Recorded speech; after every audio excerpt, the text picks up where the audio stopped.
우리에게 주신 하나님 말씀은 사도행전 9장 9절 하반절부터 31절까지의 말씀입니다. 9장 19절 하반절부터 32절까지의 말씀입니다. 사도행전 9장 19절 하반절에서 31절까지의 말씀을 함께 보시겠습니다. 우리 한 절씩 교독하시겠습니다. 사울이 다메섹에 있는 제자들과 함께 며칠 있을새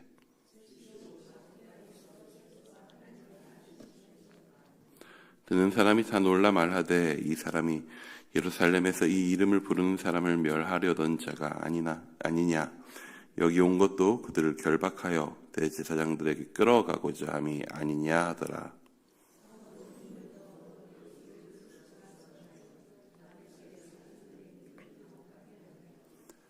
여러 날이 지남에 유대인들이 사울 죽이기를 공모하더니 그들이 그를 죽이려고 밤낮으로 성문까지 지키건 그의 제자들이 밤에 사울을 광주리에 담아 성벽에서 달아내리니라.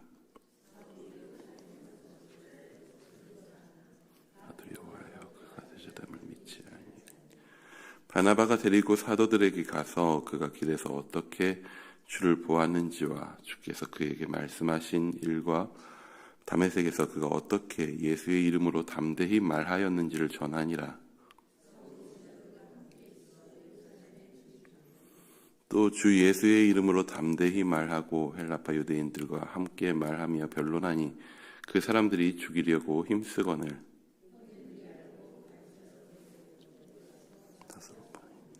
함께 읽습니다. 그리하여 온 유대와 갈릴리와 사마리아 교회가 평안하여 든든히 서가고 주의 경외함과 성령의 위로로 진행하여 수가 더 많아지니라. 아멘. 우리가 하나님 앞에 기도 드릴 때에 그 기도 제목들의 총합적인 특징을 살펴보면 기본적으로는 바로 문제 해결이라고 할 수 있습니다. 우리의 기도 제목들을 가지고 있는 것들을 지금 한번 생각해 보시면 기본적으로 우리의 기도 제목은 문제 해결을 목표로 하는 것처럼 보입니다. 사실 어찌 보면 이것은 당연한 일입니다. 우리는 연약하고 우리 하나님께서는 전능하시기에 우리는 우리가 어찌할 수 없는 문제들을 하나님 앞에 아뢰게 됩니다. 이것은 틀린 것도 아니고 당연한 일입니다. 그런데 만약에 하나님 앞에 드리는 기도의 최종 목표가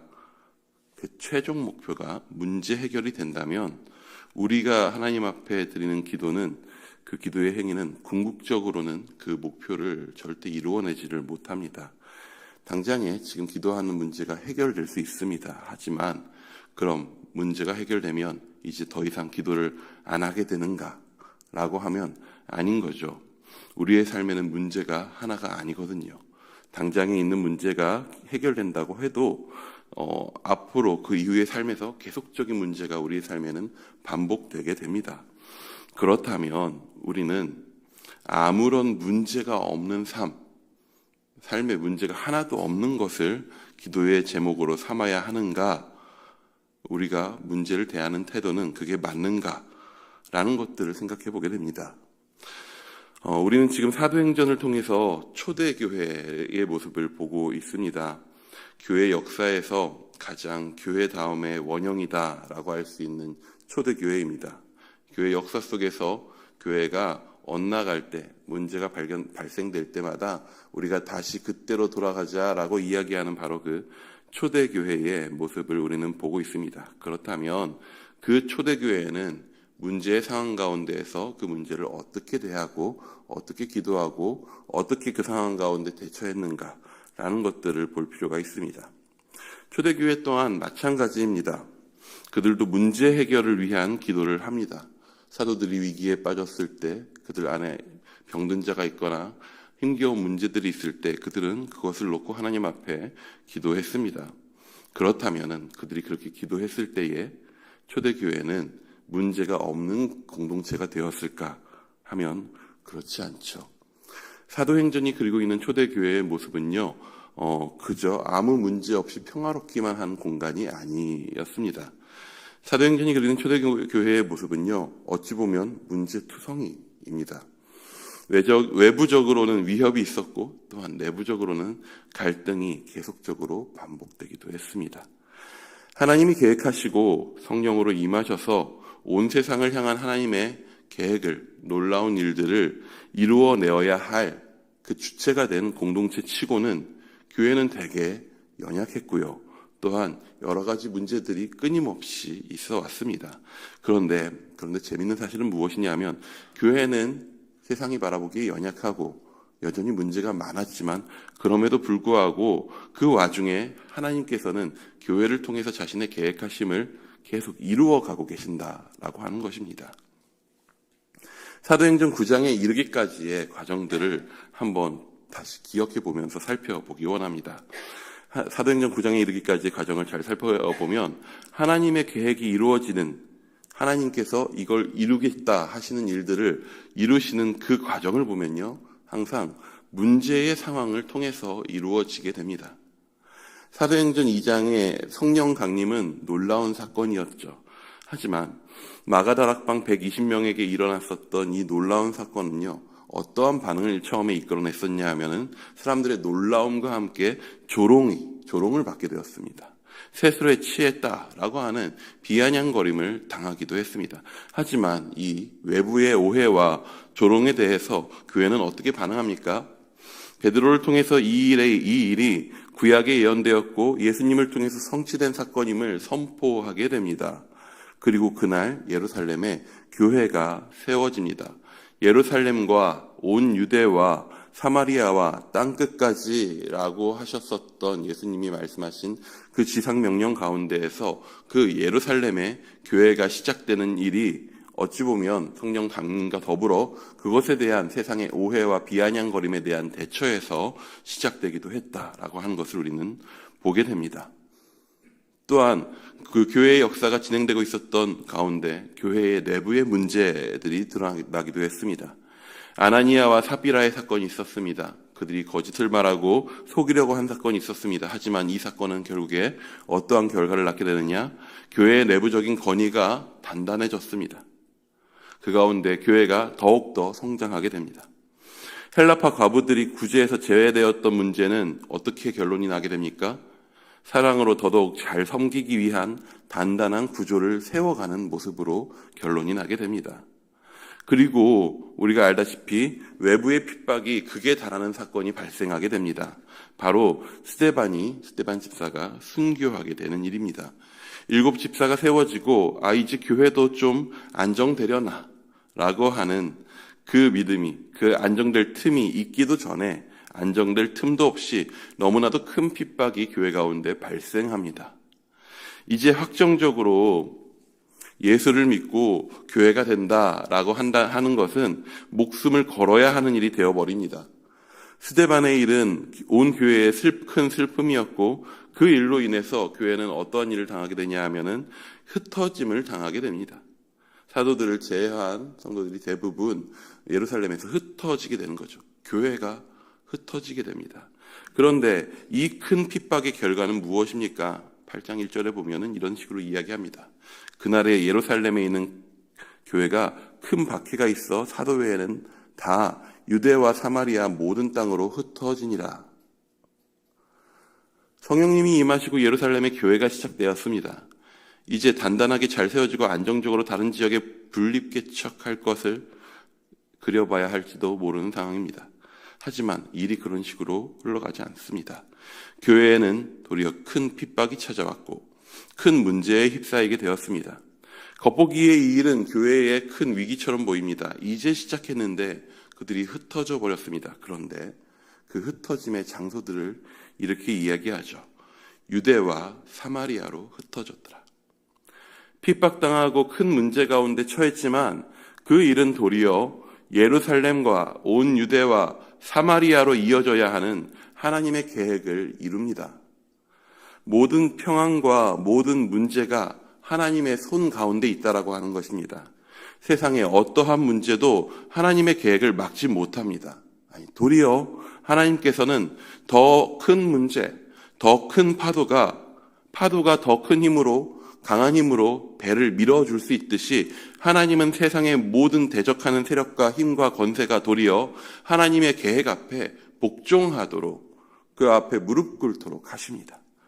선교는 하나님께서 주체적으로 이루어 가시는 일입니다. 그렇다면 하나님께서 이 모든 일들을 주관하시고 이끌어 가시는 과정 가운데서 하나님이 다 하신다면 우리는 과연 무엇을 해야 할까요? 어차피 하나님이 다 하시니까 아무것도 안 하고 있으면 되겠다라고 생각하면 될까요? 문제 앞에 우리는 그냥 가만히 있으면 됩니까? 아닙니다. 오늘 본문에서 우리는 하나님의 선교에서 하나님께서 선교를 이루어 가시는 그 과정 가운데서 교회는 어떤 자세로 서 있는가라고 하는 것을 보게 됩니다. 우리가 만약에 이 사도행전을 읽을 때 아예 정말 내용을 모르고 처음 보는 소설을 읽듯이 사도행전을 읽고 있다면 어떤 한 사람의 등장에 매우 긴장하고 걱정하게 될 것입니다. 그가 누구냐 하면 바로 사울이라고 이름하는 사람입니다. 사실 이 이름부터가 유대인들한테 있어서는 굉장히 위협적입니다. 왜 그러냐면 사울이라고 하는 이름은 유대인에게 있어서 가장 유명한 사울은 누구였죠? 사울 왕이었죠. 뭘 했냐면 다윗을 해치려 했었던 인물입니다. 이스라엘의 왕 하면 떠오르는, 그래서 그들이 고백하는 메시아도 다윗의 후손으로 오실 분이다 이야기하는 바로 그 다윗을 가장 크게 위협했었던 사람이 사울이죠. 그런데 그 사울이라고 하는 인물이 어느 순간 교회의 문제 상황마다 그때 등장하는 것입니다. 그것도 점점 옅은 분위기에서 진한 분위기로 두각을 나타내면서 등장합니다. 사실 사울의 등장의 시작은 따지면은 5장부터라고 할 수 있습니다. 5장에서 베드로와 사도들이 공회 앞에 서서 신문당하고 그 자리 가운데에서 공회에 의해서 사도들이 큰 핍박을, 고통을 당하게 될지도 모르는 그 상황 가운데에서 이 사도들을 어떻게 해야 할 것인가 라고 하는 것에 대한 지혜를 낸 사람이 있었는데 그가 바로 가말리엘이라고 하는 사람입니다. 가말리엘은 유대교의 큰 두 축, 유대교라고 하는 그 이스라엘 전체를 붙들고 있었던 큰 종교의 큰 두 축이 되는 힐렐이라고 하는 학파와 샴마이라고 하는 학파, 그 두 학파 중에 힐렐의 정통 계승자였습니다. 가말리엘은. 그리고 우리는 바리새파의 정점이라고 할 수 있는 가말리엘, 바로 그 가말리엘의 제자가 누구인지 알고 있습니다. 그가 바로 사울이죠. 아직 사울은 직접적으로 이름이 등장하지는 않았지만 사울의 정체성을 대표하는 그의 스승의 등장은 율법의 권위를 등에 업은 바리새파로서 나오게 될 사울을 예고하고 있습니다. 그리고 사울은 그 이후에 스데반이 순교하는 현장에서도 배우로 등장하죠. 스데반을 돌로 쳐 죽이는 자들의 옷을 사울이라고 하는 청년이 맡아줍니다. 어찌 보면 처음엔 이름도 나오지 않았다가 그 스승이 나왔다가 그 다음에는 직접적으로 박해하지 않더라도 그 박해하는 사람들을 돕는 위치에 있었다가 이제 그 이후로 점차 교회를 핍박하고 있는 그 중심부로 사울이 그 중앙으로 들어오고 있는 장면을 계속적으로 사도행전은 보여주고 있습니다. 그리고 스데반이 죽은 이후에 이제 사울은 교회를 핍박하는 핍박의 중심이 됩니다. 그래서 8장 3절에는 사울이 교회를 잔멸할세라고까지 이야기합니다. 교회를 핍박하고 흩어지게 하는 주체적인 인물이 되는 것이죠. 보통의 다른 이야기들에서, 어떠한 소설이나 그런 이야기들에서 최종적인 메인 악당, 메인 빌런을 등장시킬 때 이런 식으로 이야기를 많이 이끌어갑니다. 배후에 있다가 점차로 그가 전면에 등장하게 되는 것이죠. 사도행전 9장에 이르러 사울은 교회를 핍박하는 정점에 서게 됩니다. 그는 율법의 권위를 등에 업은 바리새파를 대표하는 핍박자였습니다. 하지만 실제로 바리새파는 그 당시 세상에서 공식적으로 정치적인 힘을 가지지는 못했습니다. 그래서 그는 성전의 권위를 등에 업고 있는 사두개파의 대제사장에게 교회를 핍박할 수 있는 권위를 공식적으로 얻어서 핍박하려고 합니다. 이게 교회에 얼마나 무서운 일이냐 하면요, 원래 바리새파와 대제사장이 속한 사두개파는요 서로 사이가 좋지 않습니다. 연합할 일이 없어요. 근데 그 둘이 언제 연합했는가 하면요, 바리새파와 사두개파가 연합했었던 일은 예수님을 죽이려고 했을 때입니다.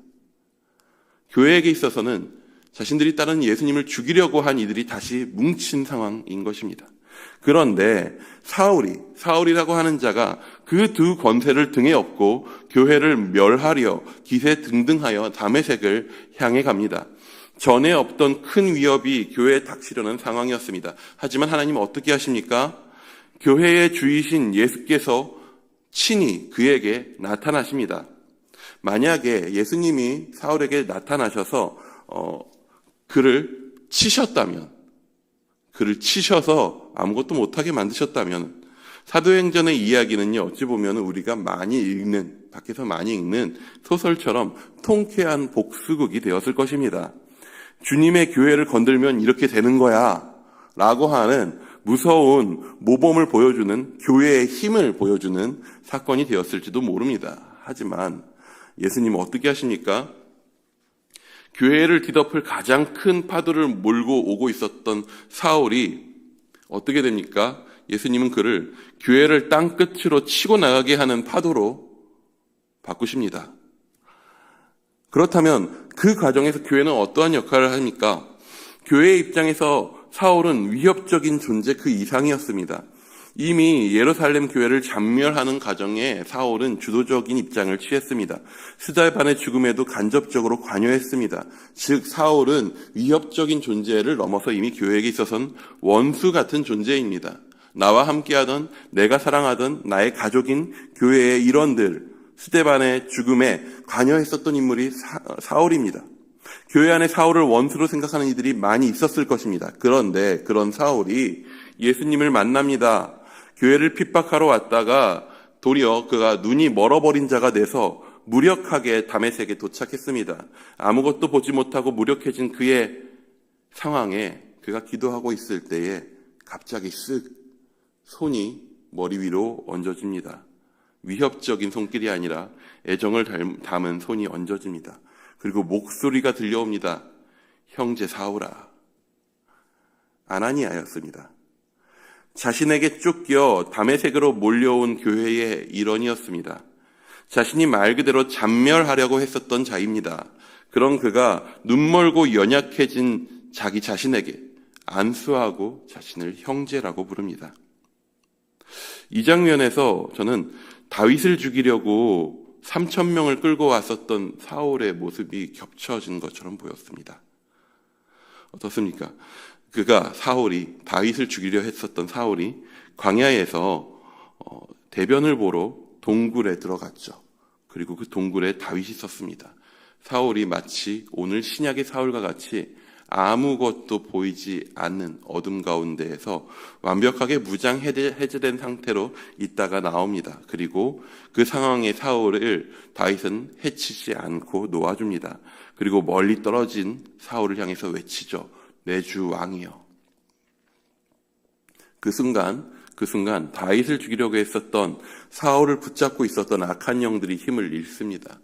다윗을 역적으로 바라보고 시기하며 죽이려 했던 마음이 무너집니다. 그리고 사울이 직접 다윗 너가 반드시 왕이 될 것이다 라고 말합니다. 신약의 사울의 눈을 가리고 있었던 비늘이 벗겨집니다. 그리고 그가 예수가 하나님의 아들이시고 우리가 기다리던 메시아, 즉 다윗의 자손으로 오실 왕이라고 선포하는 자가 됩니다. 사울은 다메섹 도상에서 예수님을 만났습니다. 실제로 만났습니다. 그 사건은 사울이 지금까지 배우고 믿어왔었던 그의 이성체계를 완벽하게 뒤집어 놓았습니다. 하지만 그가 다메섹 도상에서 예수님을 만났지만 더 나아가 그가 아나니아를 만났을 때, 그리고 오해받고 있었던 사울 자신을 변호해주는 바나바를 만났을 때, 그리고 자신이 위협을 넘어 원수가 되었을 그 예루살렘 교회가 도리어 자신을 받아들여주고 제자로서 함께 교회의 일원으로 받아들였을 때, 그는 예수를 만난 것을 넘어 예수를 경험하게 됩니다. 이게 예수님이구나. 이제 그는 위협하는 자에서 도리어 위협받는 자가 됩니다. 문제를 가하는 자에서 문제 상황에 놓인 자가 됩니다. 하지만 그는 그 문제와 핍박 속에서 예수님과 함께하는 자가 됩니다. 사실 무엇 하나 교회의 문제 상황에 있어서 해결된 것은 없어요. 하지만 오늘 이 일의 결과를 성경은 이렇게 평가합니다. 우리 오늘 본문 31절 말씀을 함께 읽어보겠습니다. 31절입니다. 시작. 그리하여 온 유대와 갈릴리와 사마리아 교회가 평안하여 든든히 서가고 주를 경외함과 성령의 위로로 진행하여 수가 더 많아지니라. 환난과 핍박 속에도 교회는 사마리아까지 갔으며 편안하지 않았었지만 평안했고 위협과 두려움이 있었지만 성령의 위로에 점차 건강하게 자라갔습니다. 문제와 우리를 핍박하는 핍박과 핍박자들을 바라볼 때 우리는 어떻게 반응해야 할까요? 문제 가운데 있으십니까? 기도하시기 바랍니다. 내가 생각하는 해결보다 더 놀라운 일들을 이루시는 하나님을 경험하게 될 것입니다. 내가 생각한 해결을 넘어서 일하시는 놀라운 하나님을 우리는 발견하게 될 것입니다. 혹시 핍박하는 자로 인해서 괴로우십니까?